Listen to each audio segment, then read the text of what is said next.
Selamat malam para penonton unseen. Pada malam Jumat kali ini saya mau menyampaikan cerita. Saya hanya membacakan sih sebenarnya. Ya menyampaikan juga sih ya.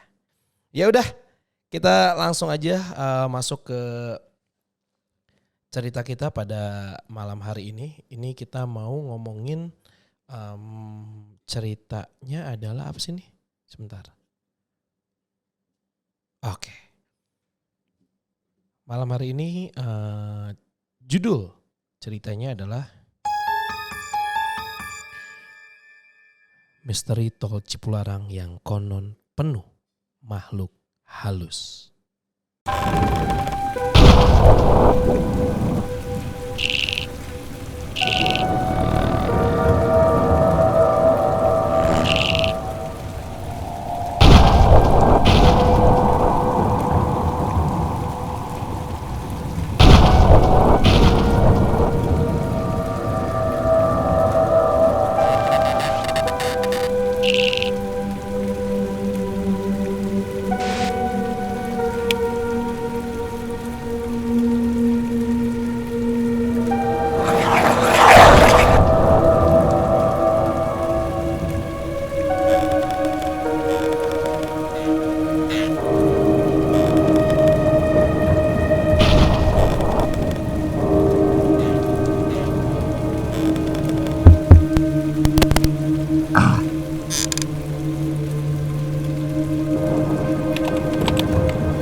Ya, itu ceritanya, beritanya dan juga ceritanya pada malam hari ini. Nah, ini berita ini didapat dari urbanasia.com. Ya, ini judulnya Misteri Tol Cipularang yang konon penuh makhluk halus. Oke, langsung aja gue bacain.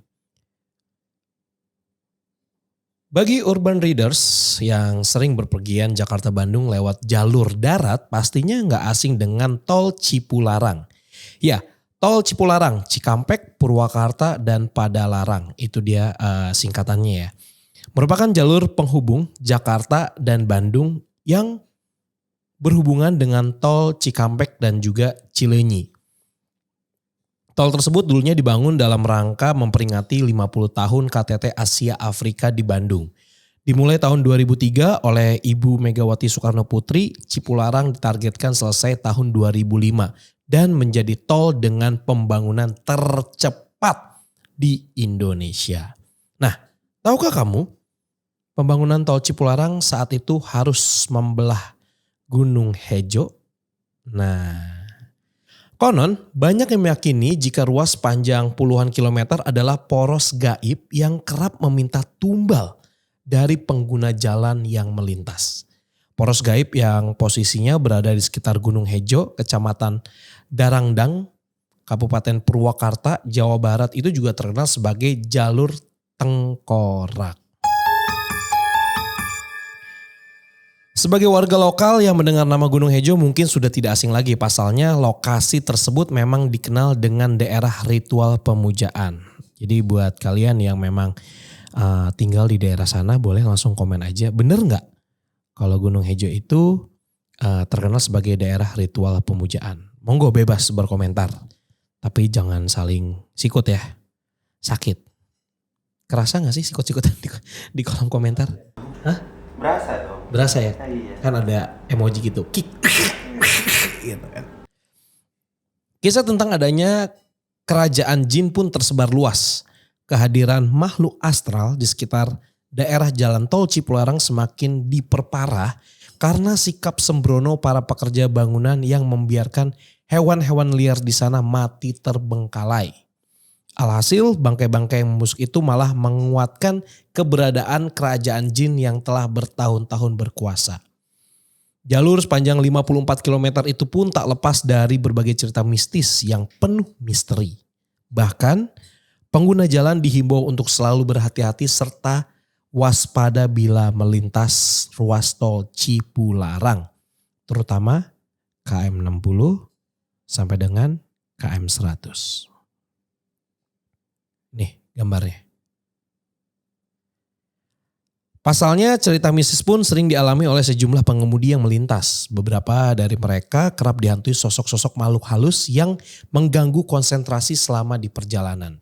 Ki Geni Seketi, seorang praktisi supranatural pun membeberkan sejumlah sosok makhluk halus yang sering menampakkan diri ke pengguna jalan tol Cipularang mulai dari wanita berbaju putih hingga bayangan hitam. Ada beberapa sosok gaib yang memang kerap menunjukkan wujudnya seperti sosok anak kecil berwajah seram sambil tertawa.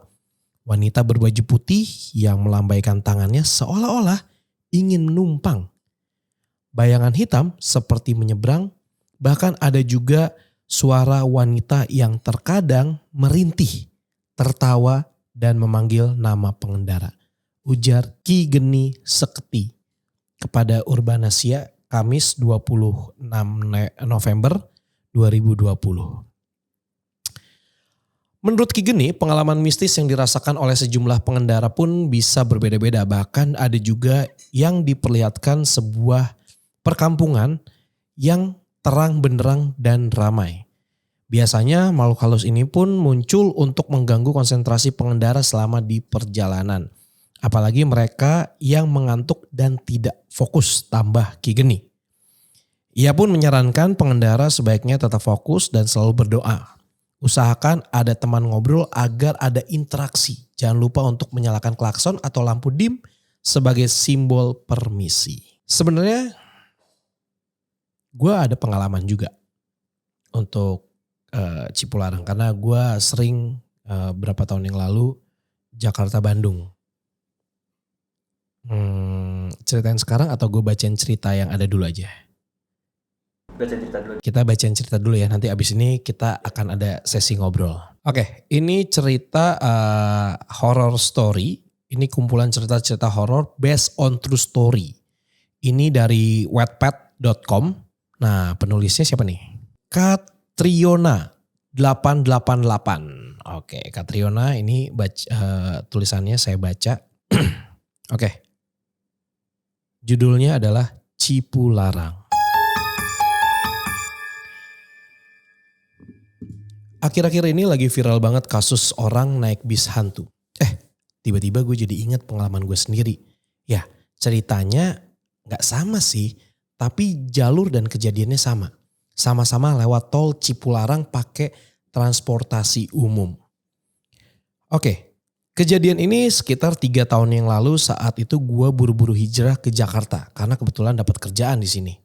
Jadi waktu itu baru sekitar 3 bulan kurang tinggal di Jakarta. Saat itu gue dapat libur hari Kamis dan Jumat.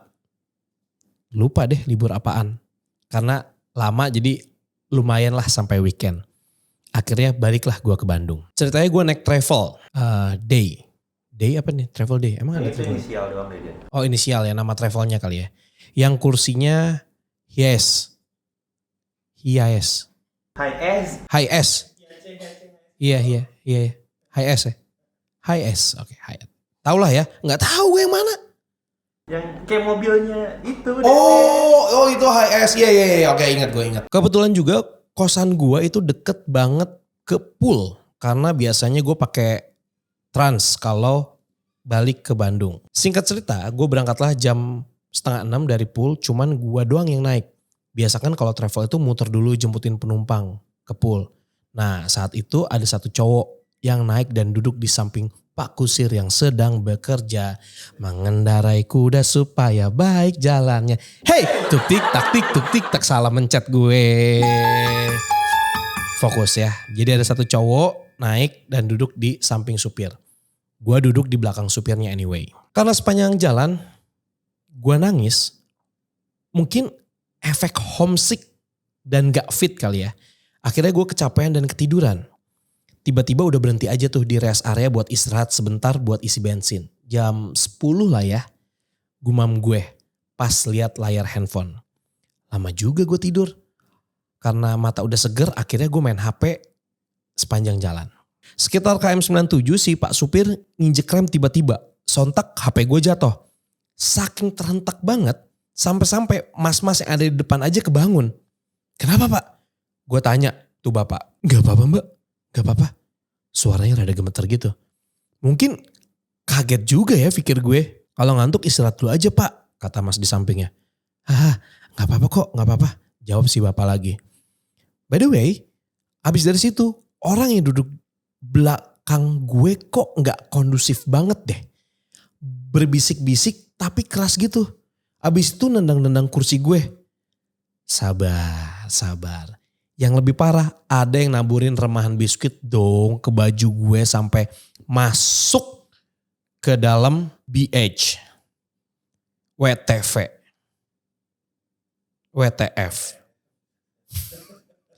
Maklum orang Sunda susah ngomong VF sama P. Oh masuk ke dalam BH, maksudnya kenapa gue BH? Gue pikir di Inggris loh ini. Gue kira lo enggak.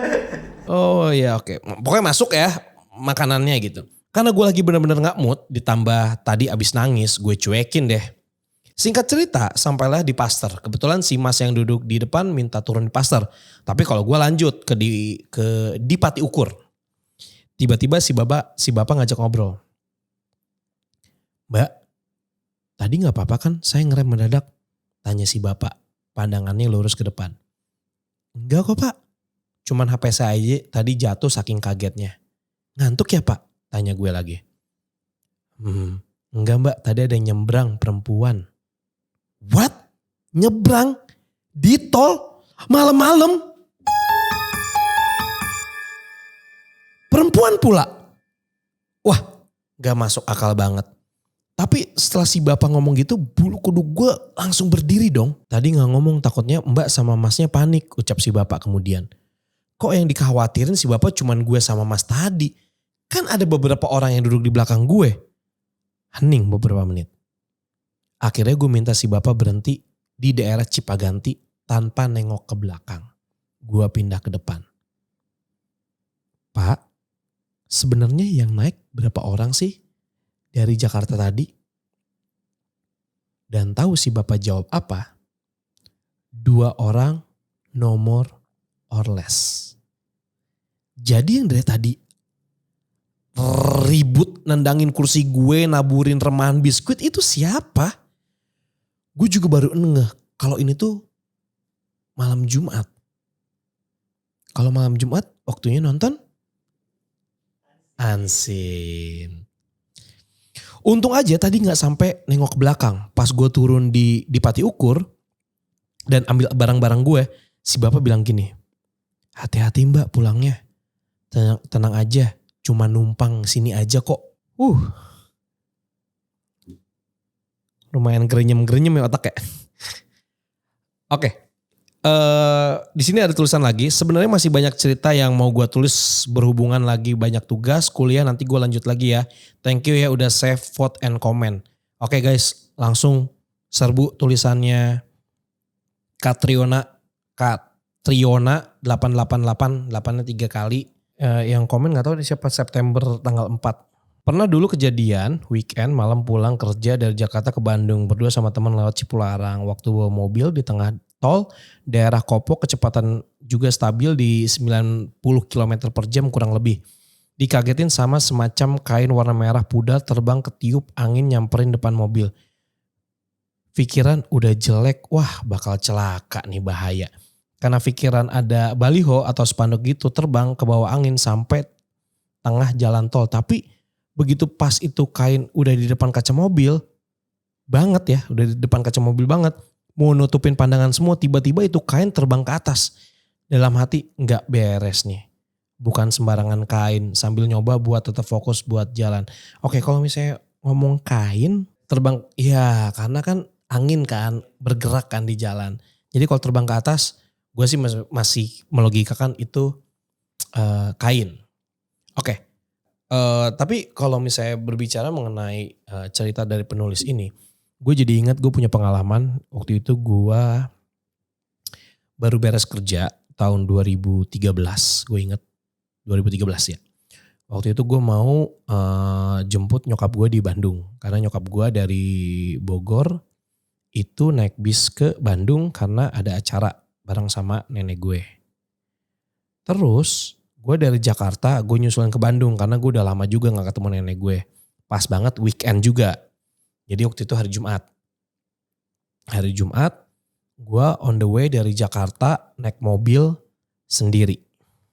Jadi waktu itu rencananya karena gue udah lama gak ketemu sama nenek gue. Jadi akhirnya gue memutuskan sekalian gue ketemu nenek gue, sekalian gue jemput nyokap gue. Jadi pulang nanti gue anterin ke Bogor baru gue ke Jakarta. Karena lumayan tuh Jumat gue malam berangkat selesai kerja jam 9 malam. Terus gue arah mau masuk ke tol, waktu itu kan masih macet ya dari Jakarta. Jadi gue sempat mampir dulu untuk beli kopi. Gue beli kopi biar gak ngantuk dan emang juga gue emang susah tidur juga kalau malam. Cuman kopi aja lah biar seger nyetirnya. Gue jalan masuk ke tol sambil minum kopi. Usut punya usut, singkat cerita gue udah sampai di kilometer 77. Kilometer 77 gue jalan dan pas udah masuk Cipularangnya itu kan ada belokan ke kiri ya kalau dari Jakarta ya. Tol Purbalenyi. Namanya tol Purbalenyi, gue masuk, nah itu kan KM 60-an. Nah pas udah mulai KM 77, gue gak tahu kenapa. Kan gue mobil stabil tuh kecepatannya ya. Kecepatannya stabil. Ya, berapa ya 90 apa 100 gitu. Di tol soalnya kan stabil gue gak ini. Terus gue berada di sisi tengah waktu itu. Karena gue siapa juga yang mau gue dahuluin. Di depan mobilnya jauh, di belakang mobilnya gak ada. Nah mulai dari tol Purbalenyi itu sampai ke KM 77. Tol Purbalenyi 77. Nah di KM 77 gue inget banget tiba-tiba mobil gue itu ada kayak bau bangke. Hah? Sorry, gue gak ini pengalaman gue. Ini gue lagi flashback, gue sambil nginget. Jadi ada bau bangke, tiba-tiba kata gue, shit man, ini kok bau bangke? Soalnya gini, kalau gue kentut, itu baunya bau busuk, bukan bau bangke. Jadi ini gak mungkin kentut gue. Gue sampai ngangkat pantat gue kayak gue tadi gak kentut deh. Enggak. Sampai gue make sure sekali lagi. Cigong kali ya. Wangi kopi. Sekali lagi. Gue angkat ketek gue. Wangi. Gue mau coba nyium ke belakang tapi kan bahaya. Akhirnya gue cuma nyender gini. Terus gue kayak gini nih sambil. Gue tetap mata gue liat ke depan. Sambil gue endus-endus gitu. Masih bau bangke. Tiba-tiba bulu kuduk gue merinding. Bulu kuduk gue berdiri, gue merinding abis-abisan. Sampai akhirnya gue berpikir kayak, oke, kaca spion yang di tengah gue arahin ke atas. Nah ini jangan ditiru ya, ini bahaya sebenarnya. Tapi gak tahu kenapa gue waktu itu refleks banget kaca spion gue arahin ke atas. Karena gue ngerasa gue masih punya spion kanan kiri. Kalau ada mobil ngasih dim atau apa gue tetap masih bisa lihat. Pas masuk KM 80-an sebelum rest area kilometer 88 ada kan? Sebelah kiri. Yang kilometer 88 tuh kayak rest areanya tuh kurang begitu bagus lah. Kurang oke lah gitu. Teman kalau kencing kepepet enak di situ. Karena kepepet. Oke. Di KM 80-an itu bau makin parah. Sampai akhirnya gue setel lagu. Waktu itu kan ada USB gue ada lagu barat, lagu Indo, sama ayat-ayat suci Al-Quran. Jadi lengkap. Gue setel lah ayat suci di situ. Set gue nyalain. Udah untuk menenangkan diri gue. Tapi gue makin merinding. Sampai akhirnya gue memberanikan diri. Gue ngomong, bukan ngomong dalam hati ya, gue ngomong kalau mau numpang udah ya sampai sini aja. Anjing gue merinding lagi nih. Udah ya sampai sini aja. Soalnya saya mau datang silaturahmi ke orang tua saya. Gak apa-apa kok nebeng, tapi sampai sini aja ya. Gue bilang gitu. Dan baunya itu berangsur-angsur akhirnya hilang. Tapi gue gak nengok ke belakang. Karena bahaya juga nengok ke belakang kan. Dan yang pasti di otak gue itu waktu itu kayak wah berkecamuk banget tuh kayak wah anjing jangan-jangan ada makhluk ini, wah jangan-jangan ada makhluk ini. Waktu itu gue masih penakut. Kecil aja ngomongnya bro. Gak usah kencang-kencang, penakut kok bangga. Iya waktu itu gue masih penakut. Iya masa gitu ngomongnya. Oke. Nah waktu pas gue lagi jalan terus tiba-tiba gue ngeliat itu pas banget. Jadi di KM 88 itu kan agak naik gitu ya. Jadi gak rata. Jadi dia ada kayak gundukan gitu sebelah kirinya. Menuju ke KM 88. Nah jadi gue gak entah di KM berapa tapi KM 88 tulisannya tuh di depan kelihatan sama gue tuh. Kelihatan. Set gue lihat terus tiba-tiba gue ngeliat. Pas gue mau melewati si kilometer 88 itu. Gue ngeliat ada 3. Bentuknya kayak orang. Tapi bayangan. Jadi semuanya serba hitam. Jadi gue ngeliat ada 3 bayangan gitu. Hitam. Di sebelah kiri. Dan gue ngeliatnya kayak gini. Ini gue nyetir di sini ya. Gue ngeliatnya masih jauh nih. Kira-kira 2 kilo lagi lah. 2 kilo lagi kayak. Oh no. Mungkin 1 kilo. 1 kilo lagi. Oh ada orang nih. Mau nyebrang. Terus gue tetap stabil kan kecepatan gue kan. Santai. Set. Lama-lama semakin deket makin kelihatan jelas. Dan ternyata bentuknya bukan orang. Beneran kayak orang tapi warnanya hitam semua tau gak? Jadi kalau misalnya kita matahari terik kan bayangan kita kelihatan bentuknya. Nah ini bentuknya itu berdiri gini gak nempel di jalan. Langsunglah gue istighfar. Astagfirullah. Gue kayak yaudah gue nyetir aja. Gue makin merinding waktu itu. Tiba-tiba pas gue lagi mau jalan. Gue ngeliat banget ini posisinya gini ya. Ini posisi gini. Ini mobil gue. Ini 3 orangnya gini nih. Jadi pas gue mau lewat. Orang dia masih di sini kok. Ya kalau gue lurus aja gitu kan. Tiba-tiba. Nyebrang bro. Nyebrang. Wah kacau. Itu kalau gue ngerem. Mobil gue kebalik bro. Kebalik. Akhirnya gue cuma bilang. Ya Tuhan. Gue gak tahu nih apa nih ya. Tapi maaf nih ya. Kan dia juga salah ya nyebrang di jalan tol ya. Bismillahirrahmanirrahim aja gue. Sambil numpang. Mohon maaf gue bilang gitu. Pas gue jalan. Udah makin deket. Itu 3 bayangan itu nempel di hidung kiri mobil gue. Bener-bener nempel. Waktu gue lewat itu tuh kayak kejadian itu kayak di slow motion tuh kayak. Kok gue kayak. Lu nyetir kan di kanan nih. Ini kaca mobil lu. Dia tuh di depan moncong mobil hidung lu yang kiri. Kelihatan kayak set. Gue gak ngerem. Gue udah minta permisi. Numpang-numpang. Gue baca bismillah. Dan gue mohon maaf. Gue tetap tancap gas. Tiba-tiba. Set. Gue gak nabrak. Gue gak apa. Ngelewatin kan. Itu kan sepersekian detik ya. Dengan kecepatan segitu. Itu tiba-tiba. Si 3 orang yang tadi itu yang bayangan hitam itu. Udah ada di pantat sebelah kanan mobil gue sambil ketawa. Kedengeran bro. Itu kan kaca mobil gue ketutup semua ya. Dan gue masih style ngaji loh itu. Dan gue ngedenger mereka ketawa. Udah. Habis itu. Gak berapa lama. Merinding gue hilang. Dan mobil gue udah gak bau bangkai lagi. Nah, gue pernah cerita kejadian ini ke saudara gue juga yang tinggal di Bandung, yang which is dia juga sering ke Jakarta dan pulang pergi Jakarta Bandung. Ternyata teman dia punya pengalaman juga.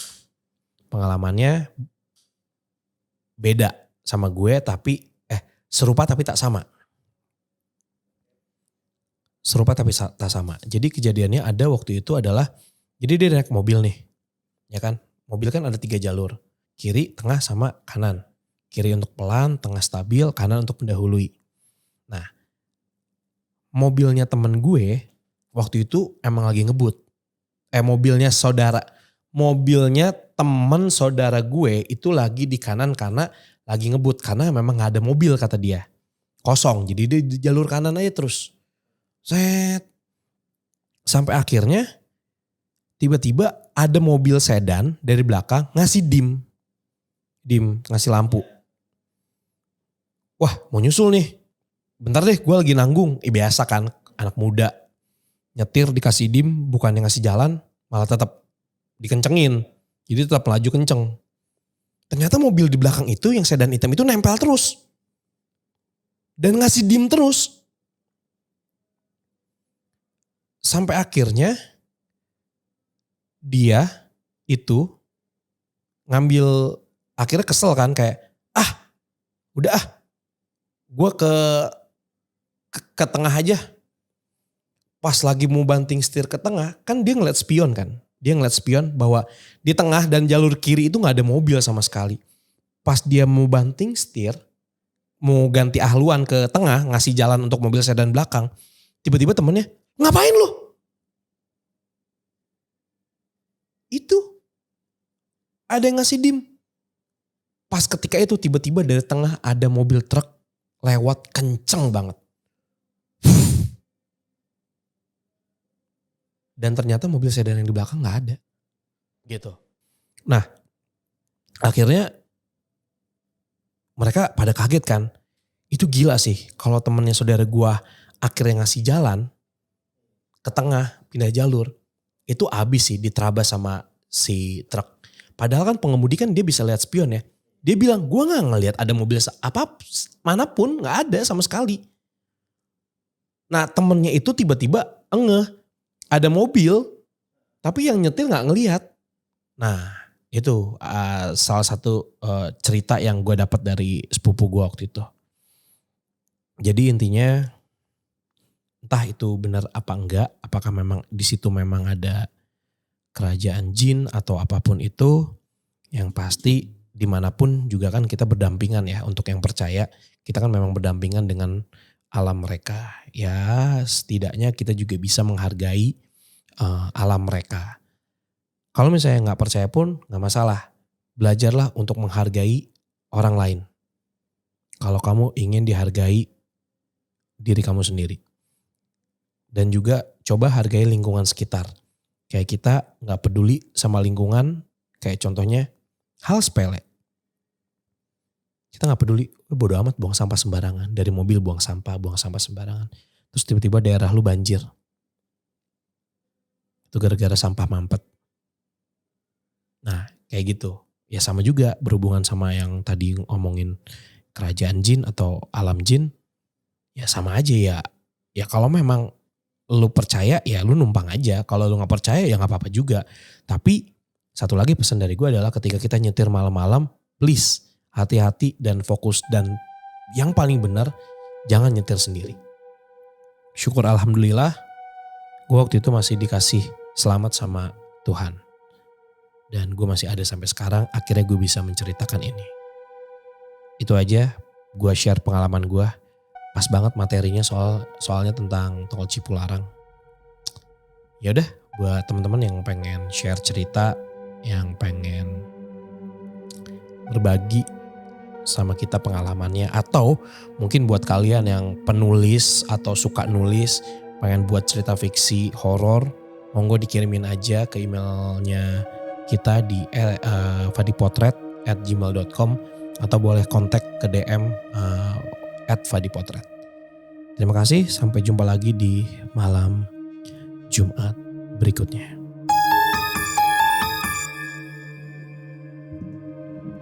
And cut.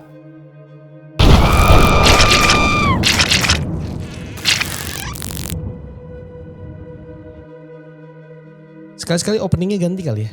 Pakai yang ini, yang merah. Coba ya.